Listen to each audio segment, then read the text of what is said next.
case-based discussion together organized by the PeMSAA, particularly for the medical students. So tonight it's the turn of the psychiatrists to take you through a very interesting case-based discussion. Let me introduce the speaker. She's no stranger to you all. She's Dr. Dilini Vidusha.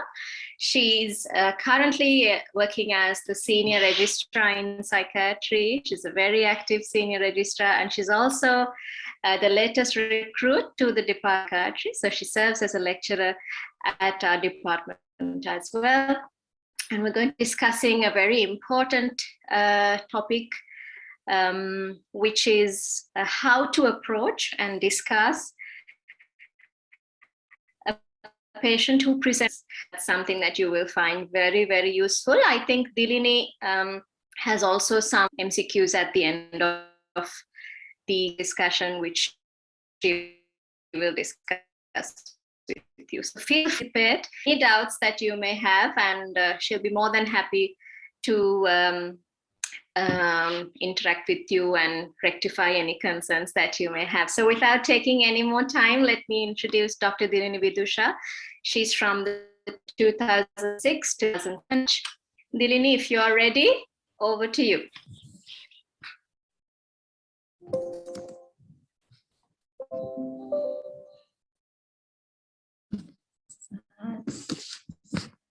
Thank you, madam. And good evening, everyone. Today, I think this will be going to a very interesting session, as I explained. So we will go into the session now.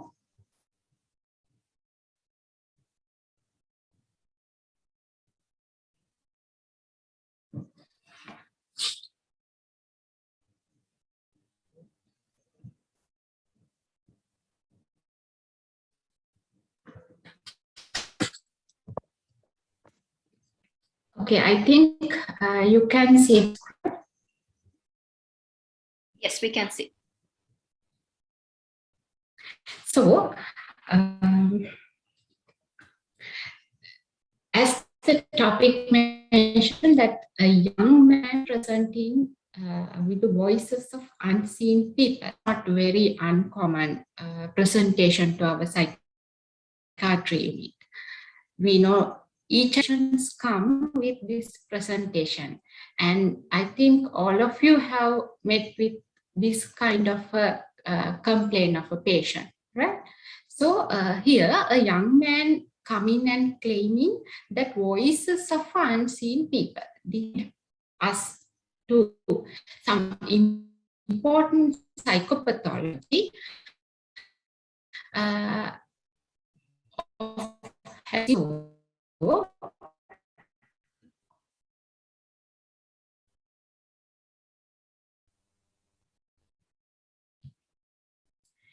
hallucinations, right? Hallucination it's a kind of a false perception, and in the ancient time given various definitions hallucinations, right? So it was mentioned that it's a kind of a false perception when considering about the perception, right? We will think like this. Now we know about sensations and perception. Sensations mean that in the first stage that we receive some information from outside to ourselves.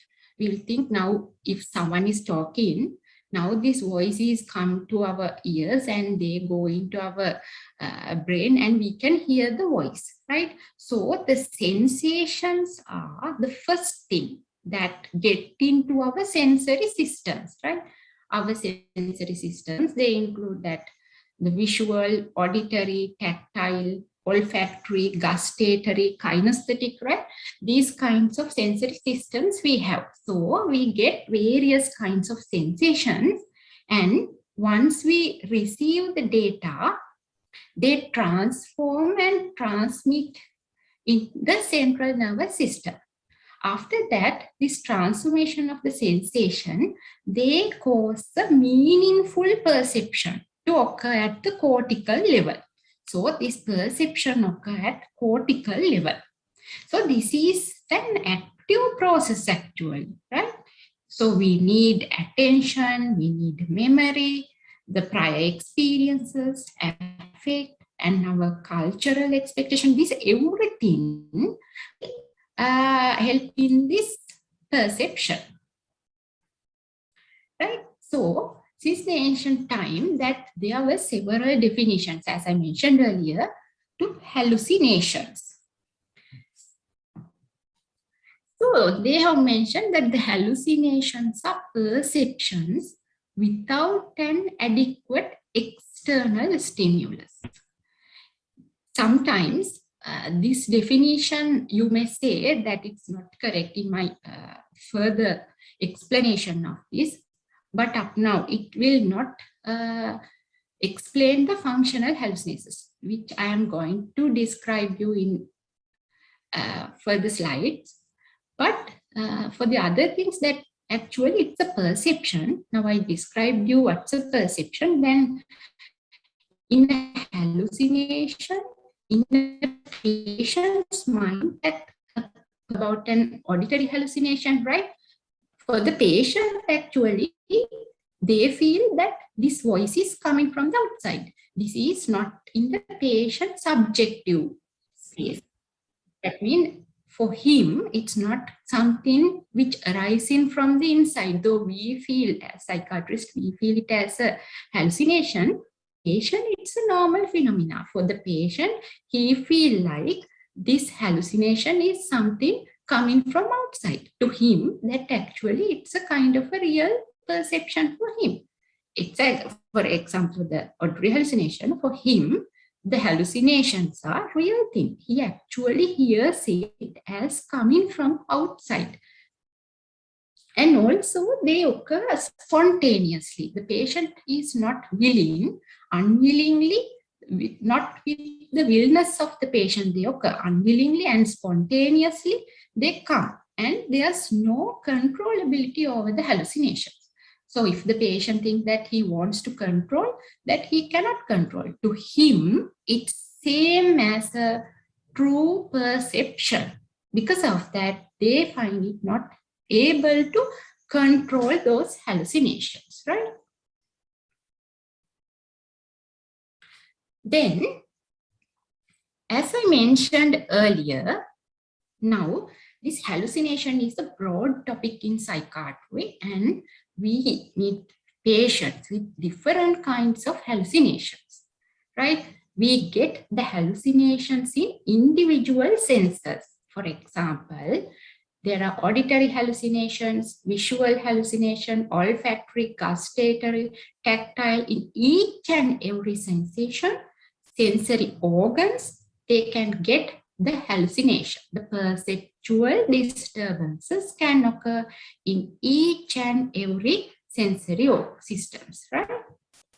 So, the auditory hallucinations, it means they perceive sounds without an auditory stimuli. Then among those hallucinations, as I mentioned in my previous slide, there were auditory, visual, tactile, and several other hallucinations. We most commonly encounter in our psychiatry practice is the auditory hallucinations, right? In auditory hallucination, what patient comes and tell, "Mata sadda ahena, mata kaudu katha karana ahena," right?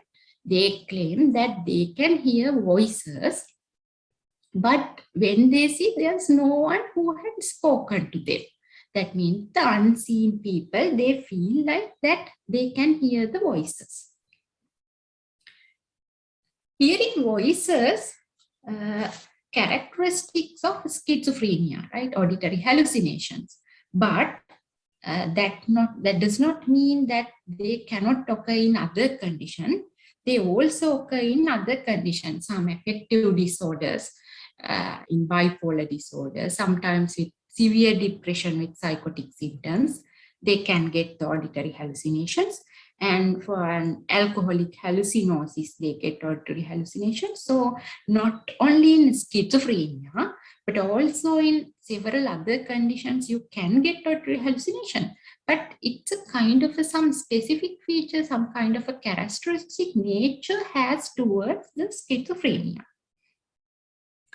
So, in acute organic states, think about a delirious patient, right? They also can get auditory hallucinations. But these auditory hallucinations, usually they are not structured. They are kind of some unstructured sounds, elementary hallucinations. Those are the auditory hallucinations get in organic conditions. For example, we think now there's a delirious patient in the ward, right? They hear not well-formed voices. They hear some elementary, they hear some whistling sounds, rattle, some music part, those kinds of elementary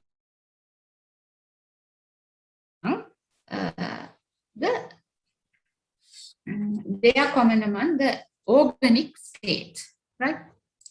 Then they explained in organic conditions, they explained as these noises are very unpleasant or some kind of a frightening thing. And there also can be some simple words or short sentences.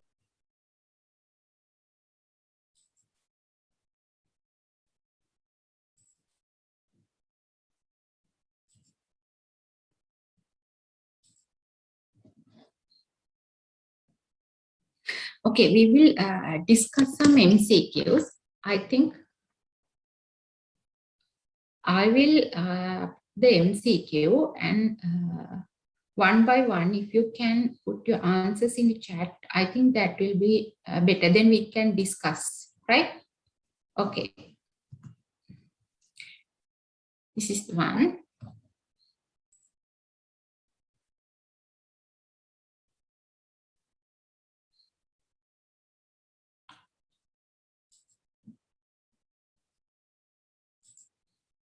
Hallucinations occur in schizophrenia, persistent delusional disorder, moderate depression, alcohol withdrawal, bipolar disorder mania.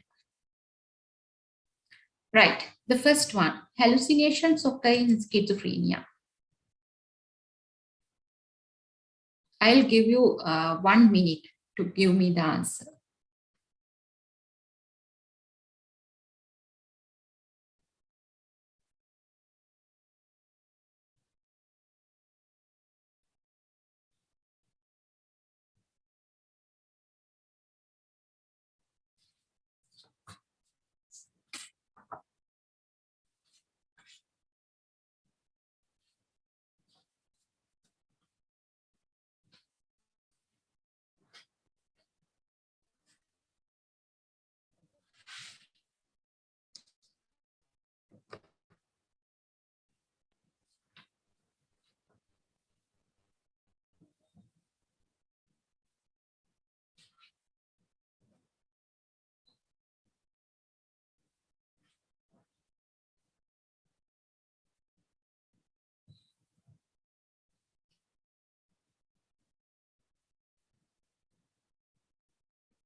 Okay.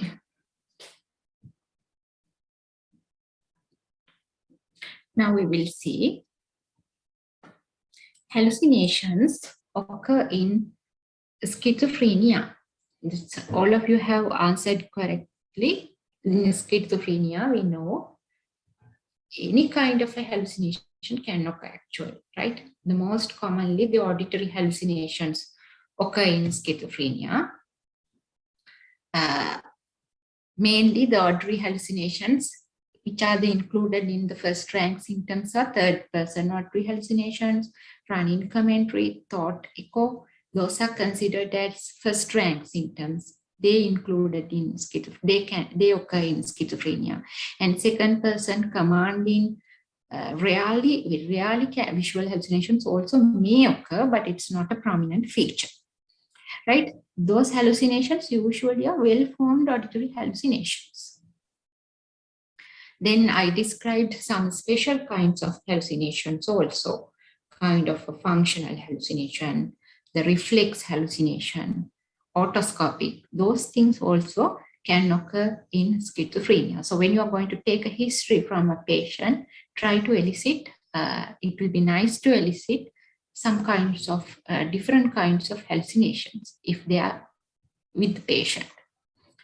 Right. The next one is the persistent delusional disorder. I saw some have answered it as false, but the hallucinations actually can occur in persistent delusional disorder, right?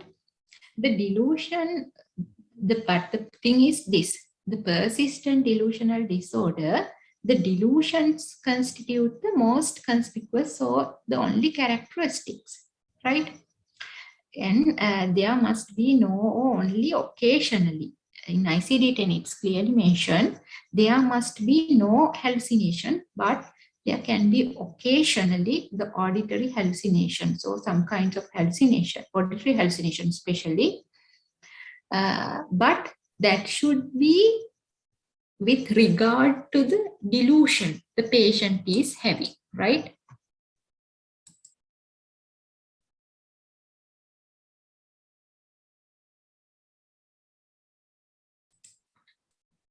The persistent delusional disorder, for example, I will explain this. For the most common example, think that the patient is having, or we think about the patient who is having the persecutory delusion, that his main belief is that he thinks the neighbors are plotting against him, right? And they are planning to kill him. That's the main persecutory delusion the patient is having.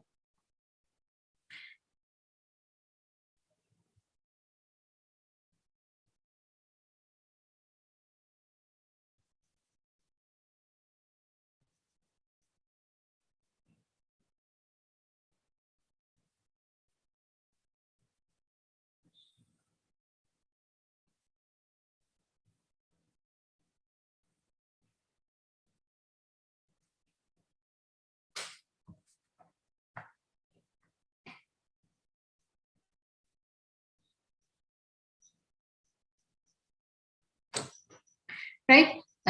Now, this patient is the main theme, the persecution, main persecutory theme is, it's a kind of a persecutory delusion. Then the patient can have several other delusions, which is going with that main theme.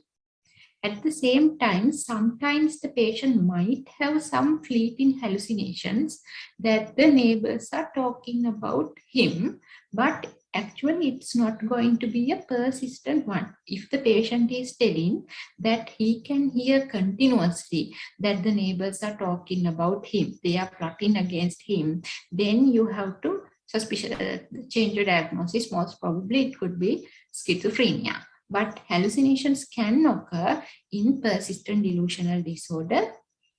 Usually it's an auditory hallucination. Then they can be, usually they are not persistent ones, and they are occasional auditory hallucinations can occur. But if the patient is having some other features like the thought broadcasting, delusions of control kind of things, then your diagnosis will be more favor towards the schizophrenia other than the persistent delusional disorder, right? So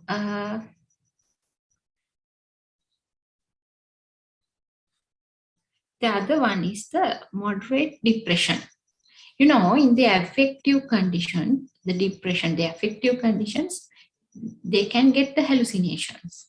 But if the patient is having, think about a depressed patient, if the patient is having hallucination, if the patient is telling that I can hear the people are commenting me in a derogatory nature, they are telling various things about me.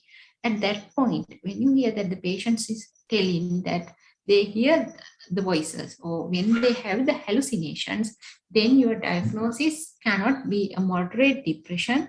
It has to be severe depression with psychotic symptoms. So if the stem tells that hallucinations occur in moderate depression, that's wrong, right? It's false. And the alcohol withdrawal. In alcohol withdrawal syndrome, we get that alcohol withdrawal delirium tremens. It is a form of an acute organic syndrome, right? Then there are gross changes in the perception. They can be the mood can change, the consciousness, and the visual. They get the hallucinations. In alcohol withdrawal, they can get, I think I described it earlier, that they get the Lilliputian hallucinations, right? They see often the small animals and the diminutive men, that they can see those Lilliputian hallucinations. And hallucinations in delirium tremens, especially, they change so rapidly. The patient has, and sometimes it's very difficult for patient to get an idea about what's going on.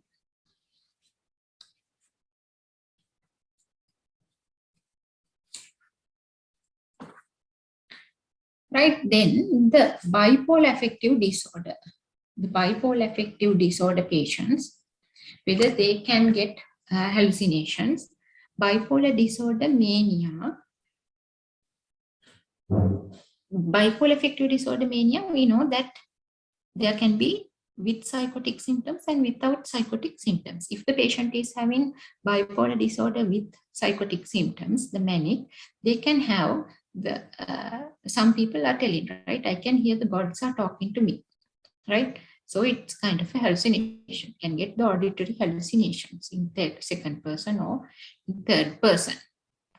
So that true answers are schizophrenia, persistent delusional disorder, alcohol withdrawal, bipolar disorder, mania.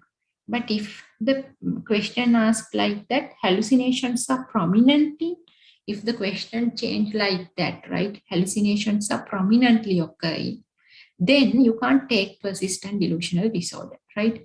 Hallucinations can occur in persistent delusional disorder, but it's not prominent, right? Then if that's so, your answer will be going to be changed. So we will move to the next one.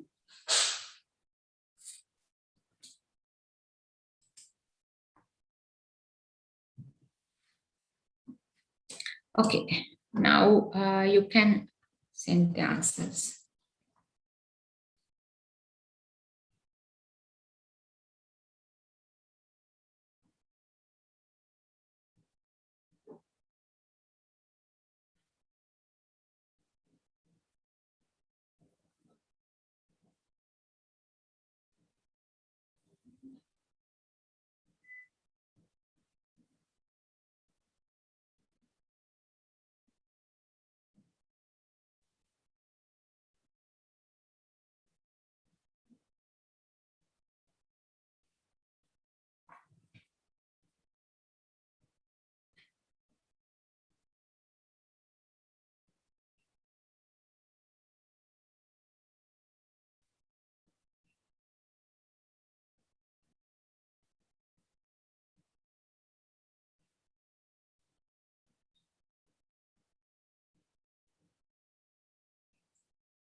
I think all of you have answered correctly for this question. Right, so true or false regarding hallucinations. Hallucinations occur in delirium. I think we described earlier also that hallucinations occur in the delirious state. If they are auditory hallucinations, usually they are unstructured sounds, right? Usually they are not well-formed ones. They can be the elementary hallucinations. They hear the noises, the rattle, whistling, machinery sounds, music, that kind of things they can hear. And the noise experience is very unpleasant for these people, and they are frightening. And in the delirium, that they can get the visual hallucinations. Also, they are very unpleasant and frightening, right? Hallucinations are primarily kind of a visual hallucinations in the delirium, though there can be tactile and auditory delirium. The main one is the visual hallucinations, but there can be tactile and auditory hallucinations also. And there may be delusions also. Usually the paranoid or poorly formed delusions can be there, right? So the stem is correct. Hallucinations occur in delirium. And the hallucinations are always associated with delusions. That's false. That sometimes actually hallucinations can be associated with delusions. I think I gave some examples. For example, the delusional parasitosis, right? The patient is thinking that there are parasites or some insect on his body. Then he feels every time the insects are crawling, right? So it's kind of a delusion. Then the delusion and the hallucination both associated. Then the persecutory, the patient is having the persecutory delusion and he can hear that the neighbors are talking about him, right? So the hallucinations are associated. But in alcoholic hallucinosis, that alcoholic hallucinosis, the hallucinations are not, that's the only psychopathology occurring, and they are not associated with any other psychopathology. That cannot only in the alcoholic hallucinosis. There can be several other conditions that the patient is only having the hallucinations, but there are no other psychopathology involving that, right? Then in schizophrenia, there can be hallucinations in any modality. Yes, I think I discussed earlier, there can be various kinds of hallucinations, the most common, the auditory hallucinations, right? Then alcoholic hallucinosis cannot occur in periods of abstinence. In alcoholic hallucinosis, there is a persistent hallucinations, right? To describe it again, I think I did have described it earlier, but to refresh your memory, the alcoholic hallucinosis is a kind of hallucinatory syndrome. So hallucinatory syndromes, there's a presence of hallucination, but there are absence of delusions or other psychopathology. And these hallucinations can be any modality, but the auditory hallucinations are the most common one. Then these voices are usually the threatening, they are threatening the patient, right? And it's very fearful. These hallucinosis occur during the period when the patient are not taking alcohol, they can get, and they occur in, but the patient is clear conscious, right? Then the hallucinations are short lasting. These alcoholic hallucinations, they are not going to last for several months, they are not actually go beyond more than 1 week, right? Then I think the most common question that will come to you, the alcoholic hallucinosis and the delirium tremens. I think it will be good to describe it here. Then the patient can get alcohol withdrawal and delirium tremens, and alcohol patients can get alcoholic hallucinosis, right? In the delirium tremens, there are other alcohol withdrawal symptoms also. And other than that, in delirium tremens, there is always clouding of consciousness. But in alcoholic hallucinosis, there's clear consciousness, right? but alcoholic, in both conditions, that hallucinations last only for a short duration. Both conditions, they are not going to last for long duration. And both can occur during the period of abstinence. We know that alcohol withdrawal also occur during the period of abstinence, right? Then both delirium tremens and alcoholic hallucinosis, that hallucinations can occur in any modality. However, the auditory hallucinations with derogatory or threatening theme are the usual type in the alcoholic hallucinosis. In delirium tremens, the most common type is the visual or the auditory hallucinations, and they can get the somatic hallucinations also. Then the delirium tremens, the other thing to differentiate is in delirium tremens, there can be the associated delusions, but alcoholic hallucinosis, there are no associated other psychopathology, right? I think now you got an idea about how to differentiate alcoholic hallucinosis and delirium tremens, right? So both occur in the period, can occur in periods of abstinence. And functional hallucinations can be seen in schizophrenia. That's true. What do you mean by the functional hallucinations? Functional hallucinations mean the external, to occur a functional hallucination, there should be an external stimulus, right, to provide the hallucination. But the normal perception and also the hallucination, both can experience simultaneously. I gave you an example regarding hearing the hallucinatory voices only coming with the water coming through a tap, right? Then they can separate these two things, that the voice and the hallucination both can be separated. That's the functional hallucinations. So the both perceptions were recognized. According to the patient, both the perceptions are real for him. The voice and the noise both are real. To the doctor, only the voice is a hallucinatory thing, right? So in this question, the first one, true, hallucinations are always associated with delusions are false. In schizophrenia, hallucinations true. Alcoholic hallucinosis, it's a false, and functional hallucinations can be seen in schizophrenia is true, right? Okay, we will move to the next one.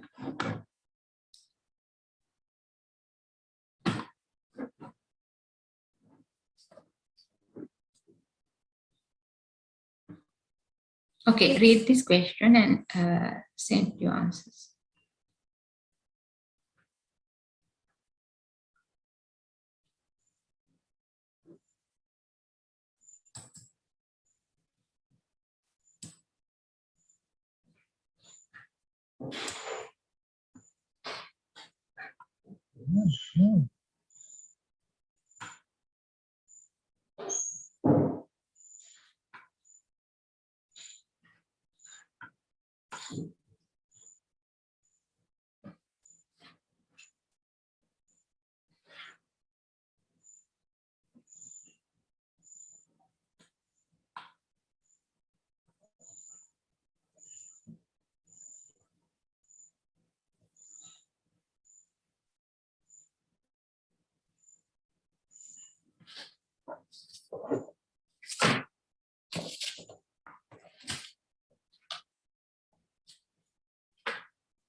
Okay.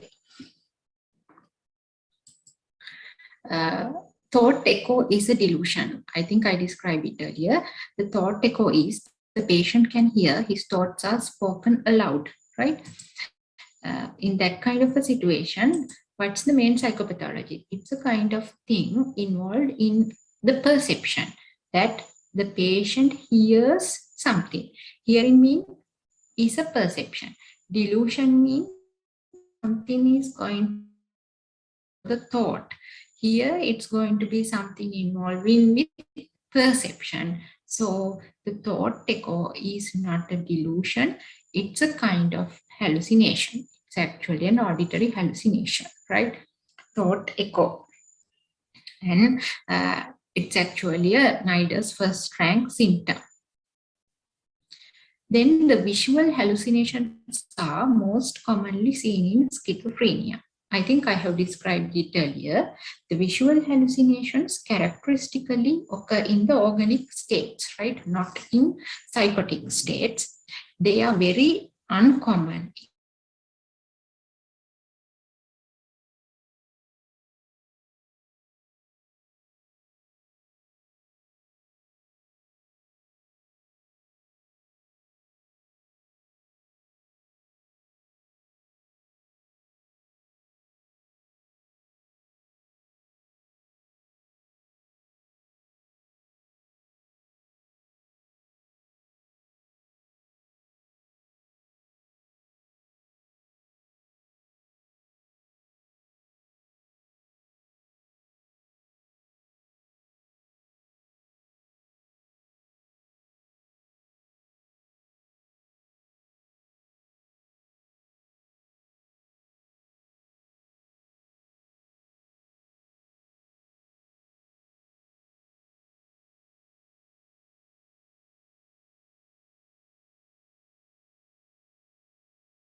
Can you hear me now? Yes, madam. Yes, madam, we can hear you.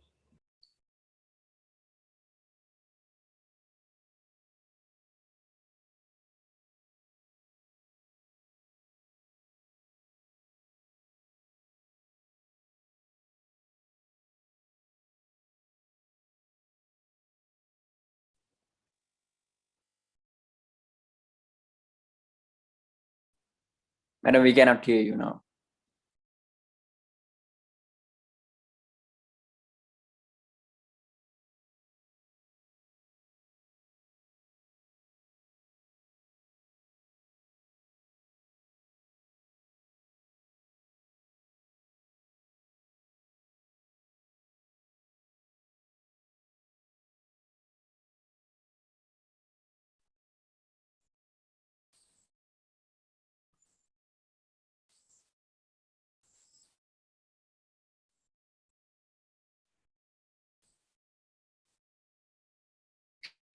Can you hear me?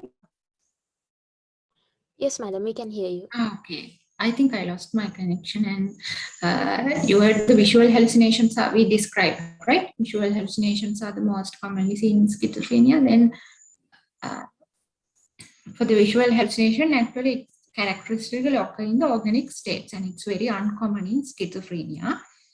And sometimes they don't associate with any psychiatric abnormality, right? For the interest I mentioned earlier regarding the Charles Bonnet syndrome, experienced complex visual hallucinations in association with impaired vision, right? I think someone also had asked the question, but it's not indicative of any psychopathology, and they are extremely rare in schizophrenia. So if the patient complaining of visual hallucination, you have to think twice about your diagnosis, whether it can be schizophrenia or whether it's going to be some organic condition, right? Then the auditory hallucinations are not seen in dementia. That's false. That the auditory hallucinations can be seen in dementia, that some can get, right? Auditory hallucinations, in the form of that they can hear the footsteps, and not only the auditory hallucinations, the dementic patient, they can get olfactory hallucinations and the tactile, gustatory. And regarding the visual hallucinations in dementia, that usually that you might have heard about the Lewy body dementia, then more common visual hallucinations are more common in the people with Lewy body dementia, right? They are often the complex kind of a visual hallucination, and they are very realist hallucinations for the patient.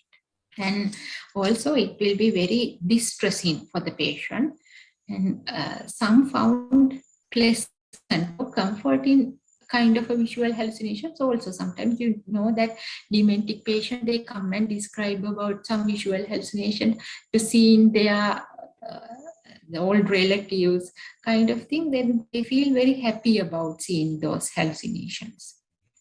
Then treating the underlying illness may cure the hallucination. That's true. What are we going to do for if the patient is having hallucination? What we can do is, if the patient is having schizophrenia, we are going to treat the underlying illness. If the patient is having bipolar affective disorder, mania with psychotic symptoms, then we are going to treat for the bipolar affective disorder, mania. Then if the patient is severely depressed and getting psychotic symptoms, we are treating for depression. By treating the underlying illness, that may cure the hallucination. But there can be conditions that there are some resistant schizophrenic patients, right? Though we have treated how much, the patients won't improve with the treatment. But treating the underlying illness, that is what we are going to do actually, right? Then the auditory hallucinations are prominent in persistent delusional disorder.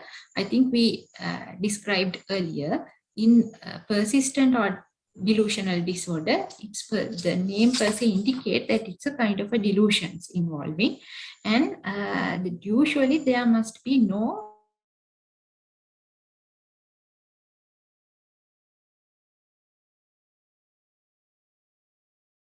the patient is complaining the persistent auditory hallucination or persistent kind of other hallucinations, then you have to think twice about your diagnosis. So it cannot be a prominent feature in persistent delusional disorder, right? So we will move into the next question. I think it will be a kind of an easy question for you, so you can give answers quickly.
Okay, the example of a second person auditory hallucination, second person means that the patient can hear the calling or saying the voices are calling him in a second person nature, right? The God's calling his name. Some patients come and tell you, right? Especially the bipolar affective disorder patient, they are telling, I can hear the gods are calling my name. So it's a kind of a second person auditory hallucination. When the neighbors are discussing about the patient can hear the neighbors are discussing about the patient in third person. So it's not a second person, it's a third person auditory hallucination. Feeling insects are crawling upon skin. That feeling insects are crawling upon skin, that's true, it's a kind of a hallucination, but that's not an auditory hallucination. That's a tactile hallucination. Then mother asks the patient to go to a shop. If the mother is calling his name and directly calling him, so it's kind of a second person.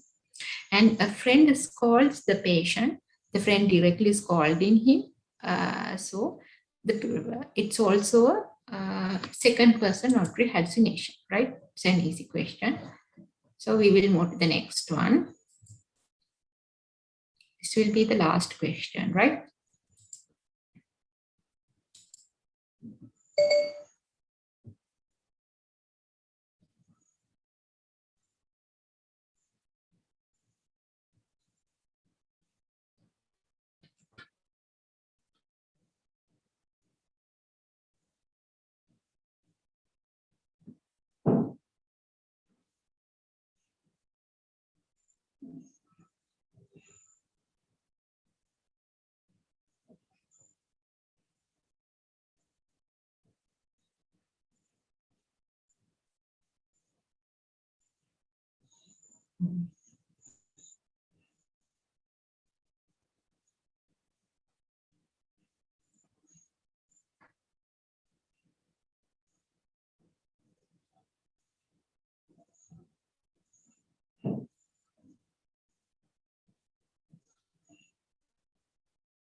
Okay. The visual hallucinations can be seen in dementia.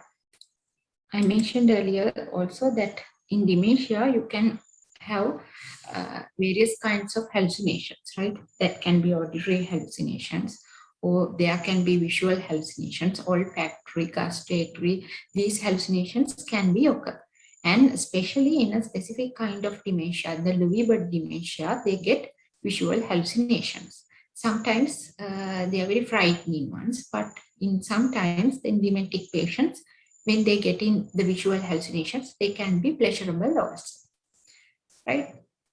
In a reflex hallucination, a stimulus in one sensory modality produces a hallucination in another. I think that's true that we described. Reflex hallucinations are when the patient is getting the stimulus from the one sensory field and they produce a hallucination in another field.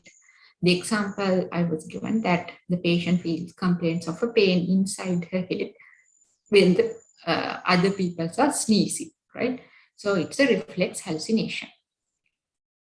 Extra-campine hallucinations are hallucinations that occur outside the limits of sensory field.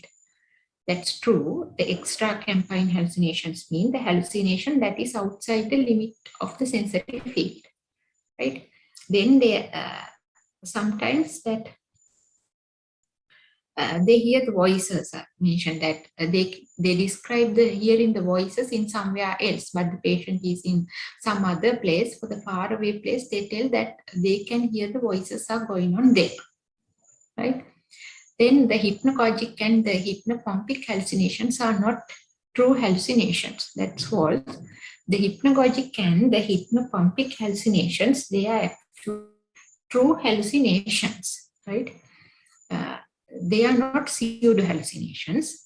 They can occur in healthy individuals. That's true. The hypnagogic hallucinations, to refresh your memory, hypnagogic mean that they get the hallucinations when they fall in asleep, and when they are waking up, they get the hypnopompic hallucinations. And that the hypnagogic hallucinations are more common, and it's not like in the dreams that in a dream actually you don't get the sensations that, but in hallucination, the patient, that it's a kind of a real thing that's happening to the patient, right? In auditory is the most common thing in the hypnagogic and hypnopompic, but other kinds of hallucinations, the visual, kinesthetic, or the tactile hallucinations, they also can occur in these true hallucinations. Then think about that another step, if they ask like this, that hallucinations can occur, or hallucinations can occur in healthy individuals, then this stem going to be true, because the hallucinations occur in healthy individuals without any psychopathology. For example, the hypnagogic and hypnopompic hallucinations in healthy individuals, they can get. And I mentioned about the otoscopic hallucination or the phantom mirror image also can get in when the patients are becoming distressful, they can have this hallucination. So it's a true statement, right? Okay, that will come to the end of our MCQ discussion also. If you have any other queries, you can put into the chat, because I think I have lost, because I lost my connection, and the previous questions I can't, I find it difficult to go with them. If you have any other queries, you can ask. I think one have, I guess I remember one have asked about the ICD-10 criteria. They have mentioned the persistent hallucination, one of the criteria in ICD-10. This is a question one of you have asked, I can remember, to explain about the criteria